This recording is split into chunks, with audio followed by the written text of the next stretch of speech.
আর আমার recipe follow করে যারা রান্না করবেন তাদেরও এরকম।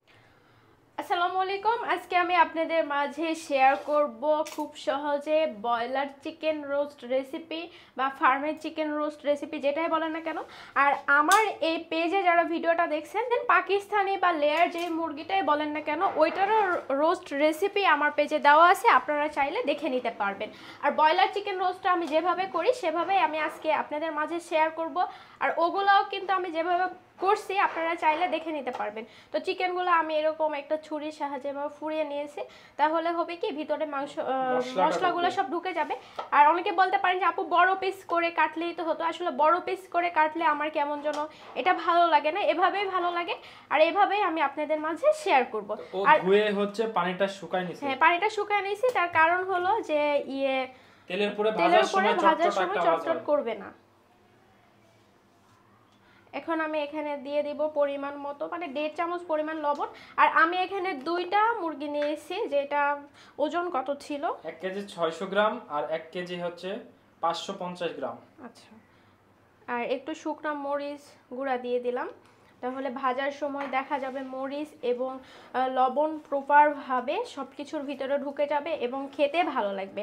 আর রেসিপির কথা বলি, সবার রেসিপি যে সেম স্টাইলে হবে এমন না, এক একজন এক একভাবে রান্না করে। আপনারা চাইলে এভাবে ট্রাই করতে পারেন, আবার অনেকেই আমার মতো করেও রান্না করতে পারেন। ও হচ্ছে রান্না আপনাদেরকে শেখায় না, ও জাস্ট ওর স্টাইলে রান্না। হ্যাঁ, আমার স্টাইলে রান্না করি। যদি ভালো লেগে থাকে তাহলে আপনারা অবশ্যই বাসায় ট্রাই করবেন এবং আমাকে কমেন্ট বক্সে কমেন্টস করে জানাবেন যে আমার রেসিপিটা কেমন লাগে আপনাদের। আর এখন আমি এখানে একটা লেবুর রস দিয়ে দিলাম। আর এখানে অবশ্যই আপনারা পিওর যে লেবুর রসটা হয় সেটা ব্যবহার করবেন, আমার কাছে ভালো লাগে। এখন আমি আবার মাখিয়ে নিব, মাখিয়ে নিয়ে এটা আমি 10 মিনিটের জন্য রেখে দিব। চিকেন ম্যারিনেটের জন্য আমি এক সাইডে রেখে দিলাম। আর আমি এখানে 1 কাপ পরিমাণ পেঁয়াজ কুচি নিয়েছি, যেটা আমি ব্লেন্ড করব। আর কাঁচা মরিচ নিয়েছি 12 থেকে 15টার মতো হবে, মানে যে পরিমাণ লাগবে আর কি। একটু চিনি ব্যবহার করব বা টক দই ব্যবহার করব, সেক্ষেত্রে হয়ে যাবে। আর কাজু বাদামটা আপনারা পছন্দ মতো নেবেন। আমার ক্ষেত্রে রোস্টে কাজু বাদাম ছাড়া কিন্তু ভালো লাগে না, অনেক মজা লাগে রোস্টে কাজু বাদাম ব্যবহার করলে। তো এখন আমি তেল গরম হয়ে এসেছে, চিকেনগুলো ভেজে নেব, হালকা করে ভেজে নেব। আর এটা একদম ডুবো তেলে ভাজার প্রয়োজন নাই, যতটুকু পরিমাণ তেল লাগে ততটুকু পরিমাণে ভেজে নিলেই হবে। হ্যাঁ, আমার চিকেনগুলো ভেজে নেওয়া হয়েছে। আর ঠিক আমি এরকম হালকা একটু করে ভেজে নিয়েছি। তো এখানে যে কাজু বাদাম, কাঁচামরিচ আর পেঁয়াজের যে মিশ্রণটা তৈরি করে নিয়েছিলাম সেটা এখন দিয়ে দিব। একটু পানি দিই, তাহলে একটু পাতলা হবে না। বেশি ঘন হয়েছে তো। বেশি ঘন হয়েছে, শক্ত হয়ে গেছে কেন? একটু আগে করছো তাই মনে হয়, হইতে পারে। কাজু বাদামের পানিটা শুকিয়ে গেছে, হইতে পারে। এগুলো এক্সপেরিয়েন্স লাগে। আচ্ছা, তুমি অনেক রান্না জানো তো। আর পেঁয়াজের পরিমাণটা আমি একটু বেশি দেই, কারণ খেতে ভালো লাগে এই জন্য। হ্যাঁ, গ্রেভিটা ভালো লাগে। এখন আমি এখানে দিয়ে দিব 2 চামচ পরিমাণ আদা বাটা। যেহেতু আমার মুরগির ওয়েট মোটামুটি 1.5 কেজির মতো হবে। আর তেজপাতা আমি এ পর্যায়ে দিলাম, আপনারা চাইলে স্কিপও করতে পারেন, যেহেতু আজকে আমি প্যাকেট মশলায় রান্না করব। আর এমনিতে বললামই তো আমার পেজে রেসিপি আছে। আর রসুন বাটা দিয়ে দিলাম 2 চামচ পরিমাণ। তারপরে আমি এখানে দিয়ে দিচ্ছি ফেটিয়ে রাখা 1/2 কাপ পরিমাণ টক দই। আর এখানে দিয়ে দিব আমি যেই প্রাণের রোস্ট মশলাটা আছে সেটা দিয়ে দিলাম। আপনারা চাইলে যে কোনো কোম্পানি দিতে পারেন। হ্যাঁ, আর প্যাকেটের উপরে লেখাই থাকে কত কেজি মাংসতে কতটুকু পরিমাণ দিতে হবে।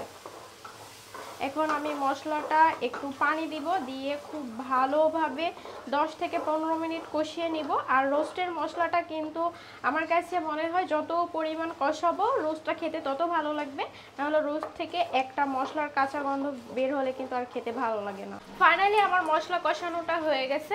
আর চুলাতে রান্না করলে একটু চুলার অবস্থা খারাপ হয়, যেহেতু রান্না করছি। আর এই চুলাটা গরম অবস্থায় মুছা যায় না, এই জন্য আমি মুছি না, পরে মুছি। আর এখানে কিন্তু আপনারা পরিমাণ মতো লবণটা অ্যাড করে নেবেন। আর এক্সট্রা হচ্ছে জিরা গুঁড়াটা দিতে হবে। তো এখন আমি চিকেনগুলো দিয়ে দিব, দিয়ে কষায় নিব।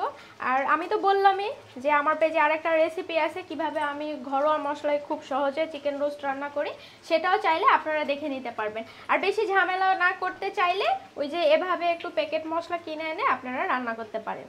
আর এটা চিকেনের যে এক্সট্রা তেলটা রয়ে গেছে সেটাও আমি দিয়ে দিলাম, এটা নষ্ট করলাম না। আর আজকে হচ্ছে ভিডিওর মধ্যে অনেকেই বলতে পারেন যে তানসিফ বাবু কেন আসছে না, তো তানসিফ বাবুর হচ্ছে দাদুমণিরা আসছে, তানসিফ বাবুর দাদু আন্টিরা আসছে, তো ওদের সঙ্গেই তানসিফ বাবু খেলা করছে, ব্যস্ত আছে। তো চিকেনটা আমি কষায় নেব, এখনও আমি এখানে পানি অ্যাড করব না, এখানে আমি দুধ দিয়ে চিকেনটা সিদ্ধ করে নেব, এই জন্য ওর পাশে আমি দুধটা গরম করে নিচ্ছি। তো চিকেন আমার কষানো হয়ে গেছে, এখন আমি এখানে আধা লিটার পরিমাণ দুধ দিয়ে দিলাম। আসলে চিকেনের পরিমাণ যেরকম হবে আপনারা দুধের পরিমাণ সেরকমই দিবেন, চাইলে আপনারা এখানে গুঁড়া দুধটাও ব্যবহার করতে পারবেন। আর যদি দেখেন দুধের পরিমাণটা আপনারা দুধ দিতে চাচ্ছেন না, সেক্ষেত্রে আপনারা নর্মাল পানি দিয়েও চিকেনটা রান্না করে নিতে পারেন। আর একটু দুধ দিলে হয় কি রান্নাটা অনেক টেস্টি হয় আর মজা হয়, এই জন্য আমি দেই। তো এখন আমি সেদ্ধর জন্য দিলাম, যদি পরে দেখি যে এক্সট্রা আমার পানি লাগছে তাহলে সেক্ষেত্রে আমি এখানে এক্সট্রা পানি দিব। তো আমার হচ্ছে চিকেন যখন এ পর্যায়ে চলে আসবে তখন আমি এখানে জাস্ট আস্ত কিছু কাঁচামরিচ দিয়ে দিলাম একটু ফ্লেভারের জন্য। আব্বু আস্তে কথা বলো, লিঙ্ক হয়ে আছে।